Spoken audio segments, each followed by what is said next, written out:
As the Supreme Court considers two cases relating to LGBT issues, Mike Jarecki, an AILA member in Chicago who is active in advocating for LGBT immigrants, joins us to discuss this important issue.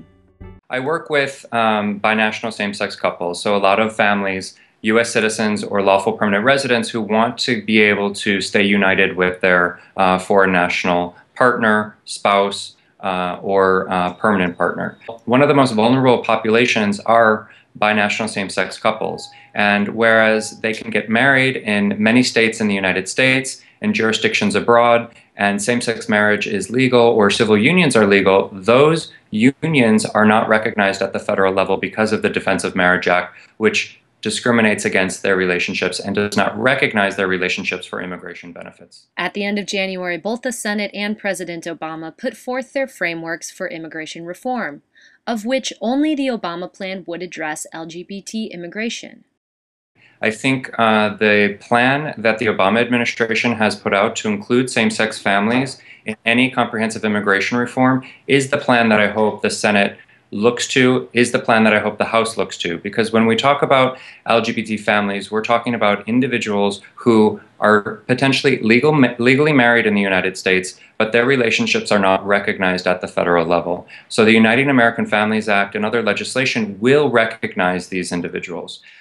How will asylum laws affect LGBT immigrants in particular? Under the current asylum laws, one has to apply for asylum within the first year of arriving in the United States. That's extremely difficult for a gay, lesbian, or transgender client. Once these individuals find out that the U.S. government will protect them, which is a shock many times because their own governments were trying to persecute them, they then have to start the lifelong process of understanding who they are as a gay male, a lesbian woman, a transgender individual. And that, to me, is extremely compelling, and I hope in comprehensive immigration reform that the one-year filing deadline is addressed. When we talk about LGBT immigrants, what are the numbers involved? Do we know how many LGBT immigrants are here?